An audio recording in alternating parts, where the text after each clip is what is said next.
আচ্ছা, আজ তাহলে আমরা কি করব, নবম শ্রেণীর লেখচিত্রের কোষে দেখে 3.2 এর লেখচিত্রগুলো আমরা এখন দেখব।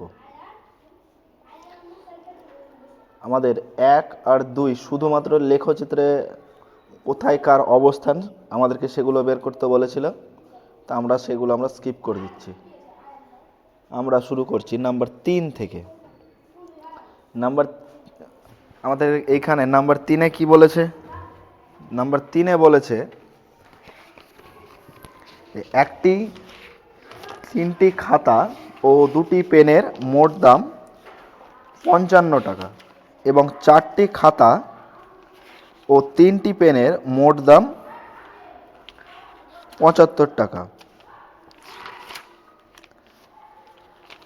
এইখান থেকে আমাদের একটা রৈখিক সমীকরণ বের করতে বলেছে। তাহলে আমাদের এখানে 3-এর দাগের 1 নম্বর, আমাদের এখানে কি বলেছিল? শুধুমাত্র খাতা আর পেন বলেছিল। তো আমরা এখানে ধরে নিচ্ছি যে ধরি খাতার দাম x টাকা ও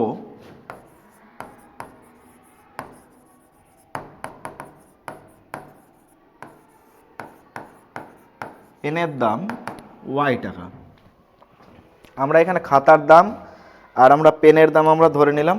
খাতার দাম ধরলাম x টাকা এবং পেনের দাম ধরলাম y টাকা। আমাদের প্রথম শর্ত অনুসারে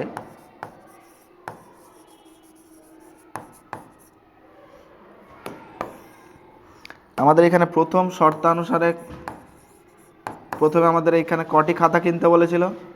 3টি খাতা। আর আমাদের এখানে পেন কটা কিনতে বলেছিল? 2টি পেন কিনতে বলা ছিল।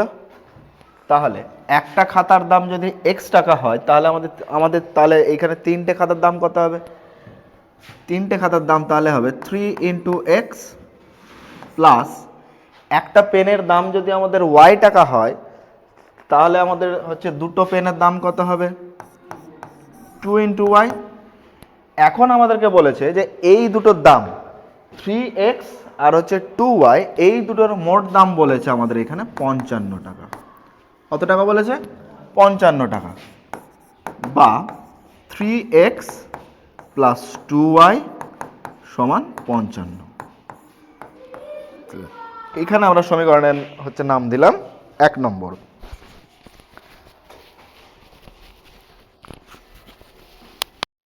আর আমাদের এখানে কি বলেছে? আর আমাদের এখানে বলেছে 4টি খাতা এবং আমাদের পেন বলেছিল 3টি। তাহলে দ্বিতীয় শর্তানুসারে খাতা কতগুলো বলেছিল? 4টে খাতা, তাহলে 4 × x। আর পেন বলেছিল কটা? 3টে, তাহলে 3 × y। এই দুটোর মিলিত দাম বলা হয়েছে 75 টাকা। তাহলে আমাদের হচ্ছে বা 4x প্লাস 3y সমান 75 টাকা। নাম্বার 2 ইকুয়েশন এটা। এখানে আমাদের শুধুমাত্র যে বক্তব্যগুলো দেওয়া আছে সেই বক্তব্যগুলোকে রৈখিক সহ সমীকরণ আকারে প্রকাশ করতে বলা হয়েছিল। তা আমরা এগুলোকে এখন রৈখিক সহ সমীকরণ আকারে আমরা প্রকাশ করে ফেলেছি।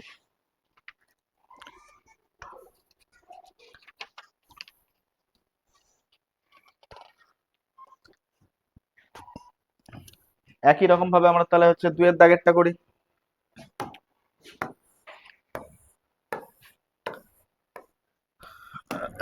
একই রকম ভাবে 2-এর দাগেরটা। 2-এর দাগ তাহলে আমাদের কি বলেছে? দুটি সংখ্যার যোগফল 80 এবং ওই সংখ্যা দুটির বিয়োগফলের 3 গুণ বড় সংখ্যাটির থেকে 20 বেশি। মানে আমি এখন এখান থেকে হচ্ছে দুটো সংখ্যা ধরে নিচ্ছি। ধরি সংখ্যা দুটি x ও y। এখন আমাদের প্রথম শর্ত অনুসারে কি বলেছে? প্রথম শর্ত অনুসারে আমাদেরকে বলেছে যে সংখ্যা দুটির যোগফল 80, তাহলে x প্লাস ওয়াই সমান 80। দ্বিতীয় শর্ত অনুসারে কি বলেছে, সংখ্যা দুটির বিয়োগফলের 3 গুণ।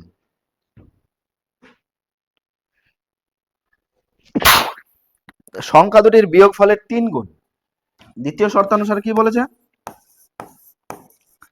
দ্বিতীয় শর্তানুসারে বলেছে যে সংখ্যা দুটির বিয়োগফলের 3 গুণ। তাহলে এই হলো সংখ্যা দুটির বিয়োগফল x মাইনাস ওয়াই, এর বলেছে 3 গুণ।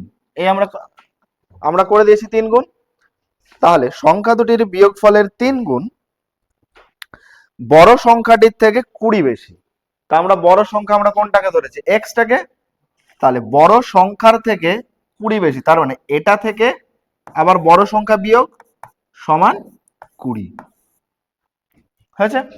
তাহলে আমরা পাচ্ছি এখান থেকে, বা 3x minus 3y minus x সমান 20, বা 2x মাইনাস 3y সমান 20। এই গেল আমাদের দ্বিতীয়। আমাদের হয়ে গেছে দুটো সমীকরণ। এবার আমরা আসি নাম্বার 3।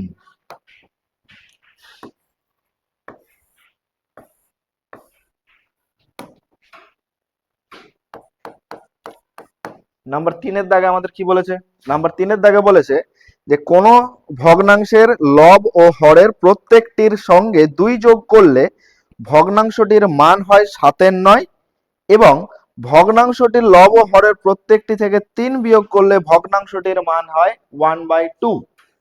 তাহলে আমরা এখানে একটা ভগ্নাংশ ধরে নিচ্ছি, যেহেতু আমাদের এখানে কিসের কথা বলা ছিল, আমাদের এখানে ভগ্নাংশের কথা বলা ছিল, সুতরাং আমরা এখানে একটা ভগ্নাংশ ধরে নিচ্ছি। ধরি ভগ্নাংশটি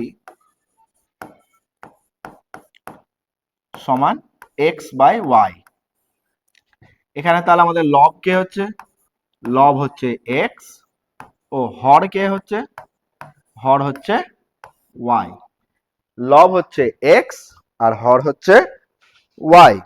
এবারে লবের সাথে আমাদের 2 যোগ করতে বলেছে, হরের সাথেও। তাহলে প্রথম